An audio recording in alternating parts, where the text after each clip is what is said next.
바울에게 있어서 가장 중요한 사명은 복음을 전하는 것이었는데, 특별히 이방인들에게 복음을 전하는 것이었습니다.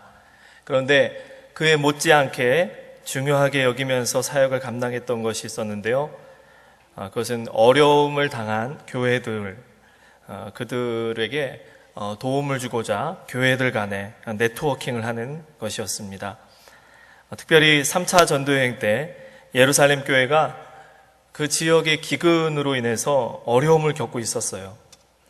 이를 위해서 전도여행을 하면서 교회들마다 미리 연락하고 헌금을 해줄 것을 미리 부탁을 했었습니다. 그리고 방문할 때 좀 그 헌금을 가져갈 수 있도록 미리 준비해달라, 이러한 이야기까지도 했습니다. 그리고 그 헌금하는 그 교회들을 또 격려하기도 했고요. 이방인들에게 전도할 뿐만 아니라 같은 믿음을 가진 성도들의 영적인 또 육적인 필요를 돌보고 섬기도록 격려하는 것, 이것도 아주 중요한 일이었습니다. 이 야고보서에서도요, 야고보가 행함이 없는 믿음은 죽은 믿음이다, 이렇게 말씀을 했잖아요. 근데 여기에서 행함이 바로 그런 것입니다. 경제적으로 어려움에 처한 형제들에게 사랑을 실천하는 것, 그게 바로 행함이죠. 그러니까 그들에게 사랑을 나누는 것, 그 어려움에 처한 형제들을 돕지 않는 것이 바로 행하지 않는 것이라는 것이죠. 서로의 필요를 돌아보는 것, 이것은 정말 중요한 일입니다.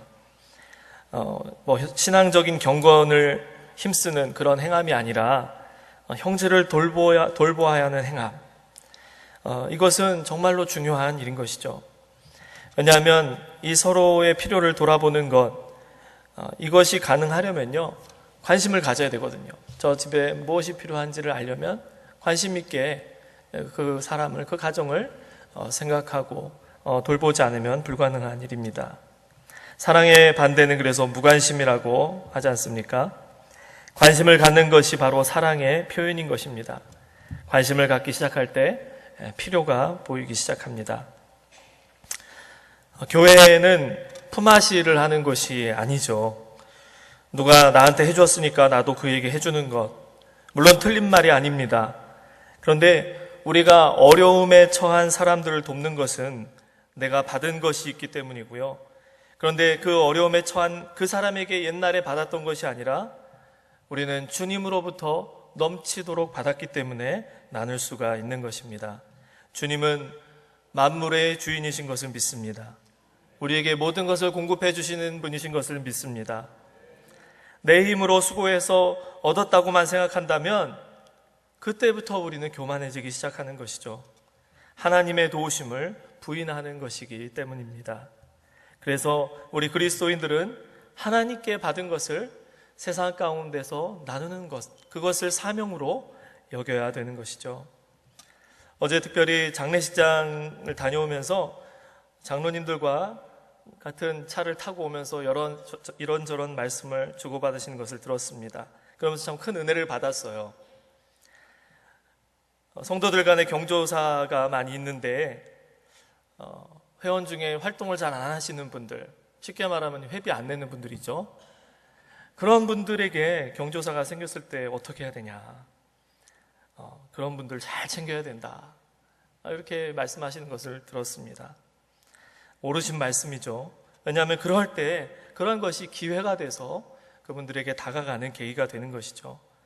만약 회원들 간에 회비 내는 분들끼리만 서로 돌아본다면 그것은 전도회가 아니라 친교회로 이름을 바꿔야 됩니다. 그러나 우리는 남전도회, 여전도회라는 이름을 가지고 있어요. 전도하는 것이 목적인 것이죠.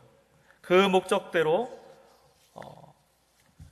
믿음이 연약한 사람, 또 관계가 참 어려운 분들, 그런 분들을 돌보고 그들에게 다가가는 것, 그것이 남녀전도의 사명인 것이죠. 그래서 이렇게 장로님들이 말씀하시는 것을 들으면서 참 너무 흐뭇했습니다. 이러한 우리 것을 실천하시는 우리 남녀전도에 여기 계신 모든 분들을 좀 서로 격려해드리고 싶은데요. 우리 옆에 있는 분들과 한번 인사 나누겠습니다. 잘하고 계십니다. 기독교 신앙은요, 생수의 강이 흘러가는 거예요. 높은 곳에서 낮은 곳으로 흘러가야 거기에 생명이 있습니다. 고인물은 썩게 되는 것입니다. 우리가 지금 누리고 있는 것, 이것이 하나님께서 우리에게 주신 복이라는 것을 믿는다면 그것이 고이지 않도록 계속해서 흘러가도록 힘쓰시기를 축복합니다. 바울은 오늘 본문 말씀에서 특별히 빌립보 교회의 성도들에게 감사를 표현하고 있습니다. 왜냐하면 이 빌립보 교회 성도들이 바울한테 계속 헌금을 보내왔기 때문에 그래요. 바울은 지금 로마의 가택연금 상태로 갇혀 있어서 황제의 재판을 기다리고 있습니다. 사람들 그래도 만날 수 있기도 하지만 아무리 그래도 자유롭지는 못했을 겁니다. 바울이 갇혔다, 매여있다, 아마 오늘처럼 인터넷으로 실시간으로 기사가 뜨는 시대가 아니기 때문에 뭐 오늘같이 뜨더라도 오해를 하잖아요. 그런데 옛날에 바울이 이렇게 로마로 군대에 이끌려 묶여서 끌려갔다, 이런 사실을 듣는다면 많은 사람들이 이런저런 소문을 이렇게 흘려 퍼뜨렸지 않겠습니까? 바울이 무슨 잘못을 했을 거야, 하나님의 심판을 받는 거야, 뭐 감옥에 갇혔다고 하면 안 좋은 소문이 돌았을 게 분명합니다. 그렇지만 바울은 복음을 전하다가 공격을 받고 무죄로 풀려날 수도 있었지만 복음을 전파하고자 하는 목적을 가지고 자발적으로 재판을 신청해서 로마로 가는 길을 선택했던 것으로 볼 수 있어요. 그러나 자신이 로마에 부금된 것 때문에 어떤 사람들은 바울처럼 더욱 담대히 복음을 전하기도 했지만 어떤 사람들은 바울을 비난하면서 그리스도가 전파되니까 이렇게 된 거 아니냐, 비난을 한 사람도 있었을 겁니다. 그렇지만 어쨌든 이 모든 것을 통해서 바울은 감사하고 또 기뻐한다고 말씀하고 있어요. 우리 빌립보서 1장 17절부터 18절까지의 말씀, 같이 읽어보겠습니다. 시작. 그들은 나의 매임에 괴로움을 더하게 할 줄로 생각하여 순수하지 못하게 다툼으로 그리스도를 전파하느니라. 그러면 무엇이냐? 거칠어 하나 참으로 하나 무슨 방도로 하든지 전파되는 것은 그리스도니 이로써 나는 기뻐하고 또한 기뻐하리라. 이런 자신의 처지에 대해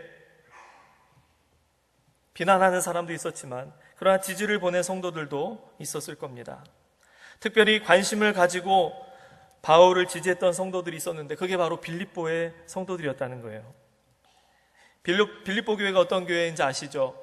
바울이 루디아를 만나서 복음을 전했고 또 감옥에 갇혔지만 기적을 통해 풀려나는 과정에서 간수와 그 가정의 복음을 전해서 그 가정이 영접하게 됐습니다.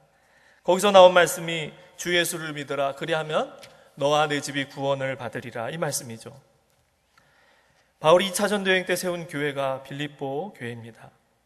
유대인도 얼마 없던 빌립보였기 때문에 그랬는지 구약의 성경 지식은 많지 않았지만 그들은 아마도 바울을 통해 순수한 복음을 듣고 꾸밈없이 그 말씀을 받아들이고 실천했던 성도들이었던 것 같습니다.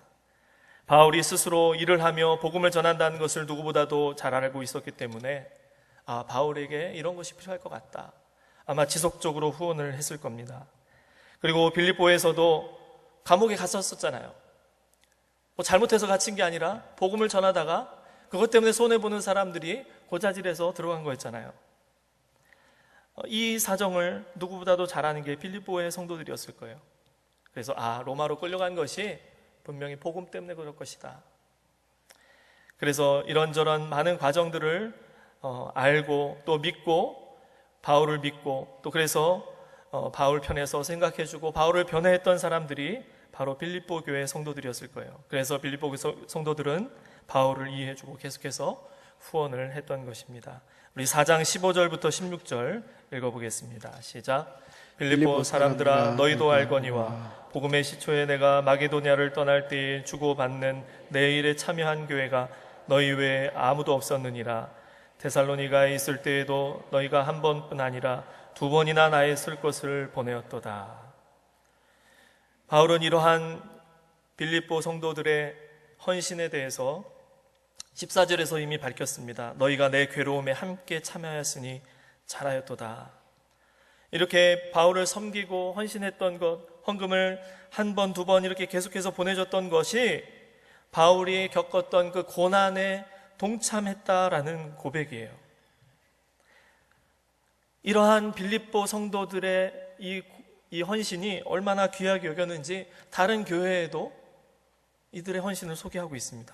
고린도후서 8장 1절부터 3절까지 세 번역으로 한번 또 읽어보겠습니다. 시작. 형제자매 여러분, 우리는 하나님께서 마케도니아 여러 교회에 베풀어 주신 은혜를 여러분에게 알리려고 합니다. 그들은 큰 환난의 시련을 겪으면서도 기쁨이 넘치고 극심한 가난에 쪼들리면서도 넉넉한 마음으로 남에게 베풀었습니다. 내가 증언합니다. 그들은 힘이 닿는 대로 구제하였을 뿐만 아니라 오히려 힘에 지나도록 자원해서 하였습니다. 얼마나 아름답습니까? 바울은 이렇게 빌립보 성도들의 헌신을 여러 교회에 소개하고 그 교회들이 이 성도들의 신앙을 본받기를 원했던 것이죠. 이러한 빌립보의 성도들에게 자신의 처지, 이것을 염려하지 말고 자신도 기뻐하고 있으니까 그들도 함께 기뻐하며 복음 전파에 사면 계속하자, 또 어려움에 처한 형제를 돕는 일 계속하자, 이렇게 격려하기 위해서 빌립보서를 쓴 것입니다.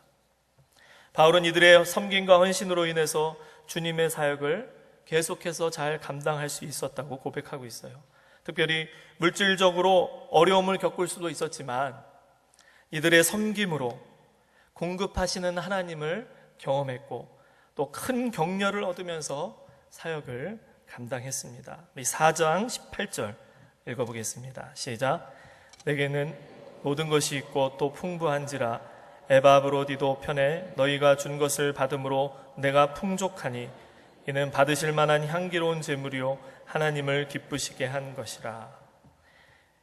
바울은 천막을 만드는 직업을 유지하면서 선교지에 부담을 주지 않으면서 자비량으로 복음을 전했지만 풍족하지는 않았을 것 같아요. 그렇지만 빌립보 성도들이 보내준 그 헌금, 이런 것들이 바울의 그 사역을 힘있게 세워줬던 것입니다. 물론 바울은 사역을 감당하면서 궁핍할 때나 풍부할 때나 어떠한 때라도 어떻게 대처해야 될지 일체의 비결을 배웠다라고 하면서 내 능력 주신 자 안에서 내가 모든 것을 할 수 있다라고 고백했지만 그들이 바울의 고난 중에 함께 참여한 것을 크게 칭찬하고 있습니다. 격려하고 있는 것이죠. 이런 바울이 그들의 행위를 축복하며 그들의 헌금을 18절에서와 같이 그 의무부여를 하면서 고백한 것이죠. 그들의 헌금은 향기로운 제물이다. 향기로운 제물. 이 제물은 하나님이 기쁘게 받으시는 제물이라는 거예요. 바울에게 헌금한 거지만 이거는 바울에게 한 것뿐만 아니라 하나님이 받으셨다는 겁니다.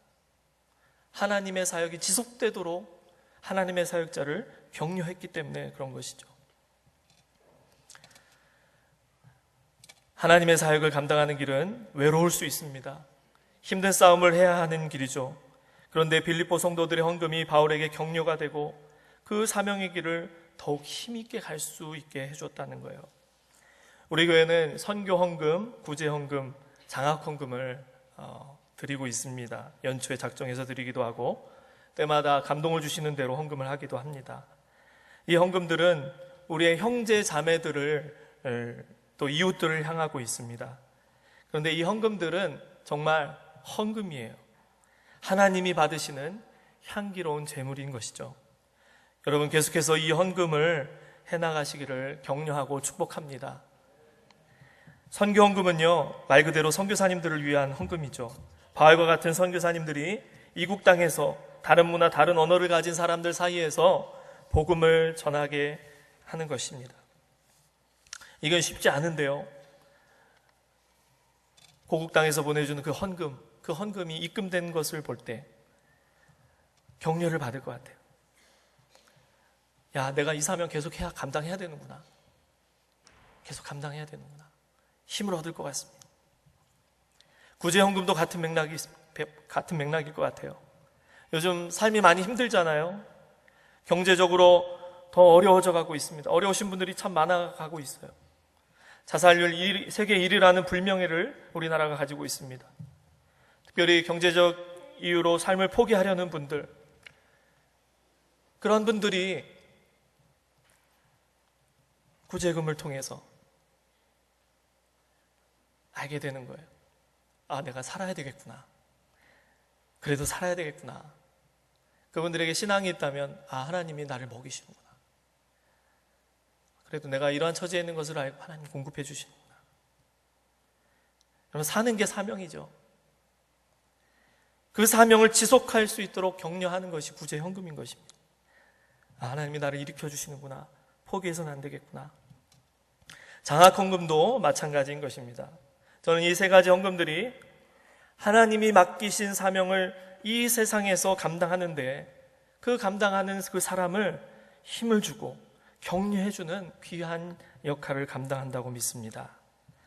장학 헌금이 드려지게 되면 이 헌금들은 장학금으로 학생들에게 전달되죠. 제가 장학금이 무슨 뜻인지 잘 몰라서 사전을 찾아봤습니다. 찾아보니까 경제적으로 어렵거나 학업이나 연구 성과가 뛰어난 사람에게 배움을 장려하는 목적으로 지급된 돈이다.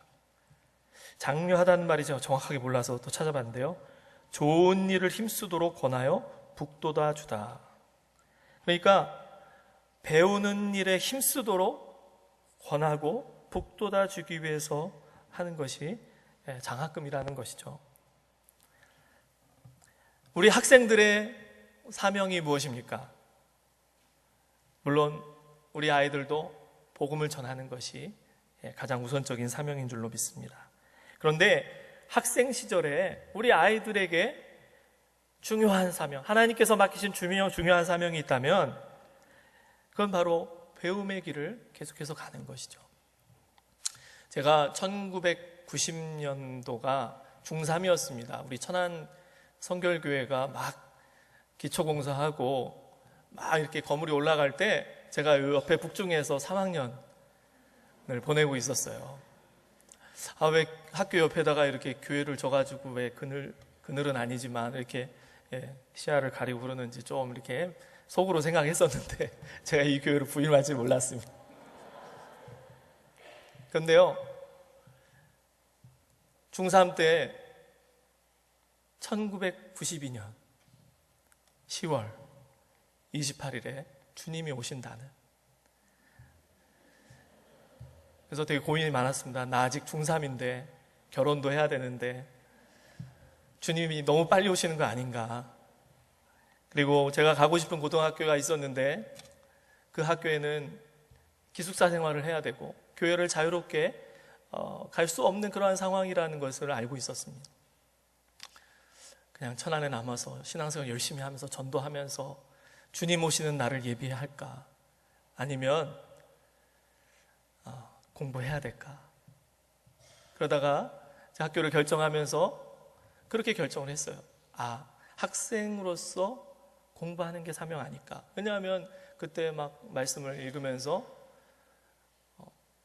휴거 유명했잖아요. 그때 666 휴거가 일어날 때 밭에서 밭 매는 자들이 하나는 버려둠을 당하고 하나는 들림을 당할 것이다. 그때 저의 그 종말에 대한 이해는 뭐냐, 나의 삶 속에서 내게 맡겨진 사명을 충실히 감당할 때 하나님께서 그들 중에 데려갈 사람 데려가고 버려둘 사람 버려둔다. 그런 이해가 있었습니다. 그래, 내가 공부하고 싶고 또 공부하는 것이 나의 사명이기 때문에 그래서 내가 준비하자, 진학을 준비하자, 그런 생각을 한 적이 있었습니다. 학생들에게는요, 공부하는 것이 사명인 것입니다. 복음을 전하고 또 맡겨진 그 위치에서 배워야 될 때 공부하는 것이죠. 그게 하나님이 맡겨주신 고귀한 사명인 것입니다. 만약에 갓난 아이들을 키우고 있다면 물론 전도해야 되죠. 그렇지만 그 순간만큼은 자기의 자녀들을 돌보는 것, 그것이 하나님의 사명인 줄로 믿습니다. 그런데 만약에 공부할 수 있는 여력을 잃어서, 가정 형편이 어려워서, 아, 내가 힘드니까 돈을 벌어야 되겠구나, 배움의 길을 가는 것을 포기하는 사람들도 많이 있습니다. 그런데 그러한 순간에 장학금을 받게 되고, 그래, 학생 때는 배움의 길을 계속해서 가야지, 공부해야지, 옆에서 도와줄 수 있는 사람이 있다면 그 학생들은 하나님께서 맡겨주신 사명의 길을 계속해서 갈 수 있는 줄로 믿습니다. 그 일을 어떻게 할 수 있을까요? 장학금을 받으면서 공부할 수 있다면 그게 가능할 수 있겠죠. 특별히 교회에서 그리스도의 이름으로 장학금이 우리 학생들에게 또 우리 가족들에게도 전달되지만 주변에 있는 이웃들에게 교회의 이름으로 그리스도의 이름으로 전달이 된다면 그 아이들에게 배움의 길을 가는 그 힘을 북돋아 줄 뿐만 아니라 교회 예수님 좋은 분이시구나, 그들의 믿음이 없을지라도 교회가 좋은 것이고 그리스도의 사랑이 이런 것이구나 배울 수 있는 놀라운 기회가 될 줄로 믿습니다. 저와 여러분 모두가 이러한 헌금들에 함께 헌신할 수 있기를 축복합니다. 이것은요, 하나님께 올려지는 향기로운 제물, 향기로운 제물이라고 고백하는 이 바울의 고백, 이 고백이 저와 여러분의 그 삶 속에서 열매 맺기를 주님의 이름으로 축복합니다. 기도하겠습니다. 살아계신 하나님 아버지, 바울을 있게 만들었던, 바울이 그 사명을 감당할 수 있도록 힘을 주었던 빌립보 성도들의 헌신이 하나님이 기뻐 받으셨던 향기로운 제물이 되었던 것처럼 하나님, 오늘날 우리가 드리는 이 헌금들이 하나님 앞에 올려지는 향기로운 제물이 되기를 원합니다. 특별히 오늘 장학위원회 헌신 예배로 드리고 있습니다. 많은 성도들이 헌금을 하고 주님 앞에 영광을 돌리며 주변에 있는 우리 학생들이 배움의 길을 끝까지 갈 수 있도록 격려하는 이 귀한 일에 함께 헌신하고 있습니다. 하나님, 이 일을 지속할 수 있는 믿음을 허락하여 주시옵소서. 특별히 하나님, 이 나라 이 민족 하나님의 은혜를 힘입어서 많은 풍요를 누리고 있습니다. 하나님으로부터 받은 것들, 더 어려운 형편에 있는 이웃들과 나누는 사랑이 넘치는 이 나라 이 민족 되게 하여 주시옵소서.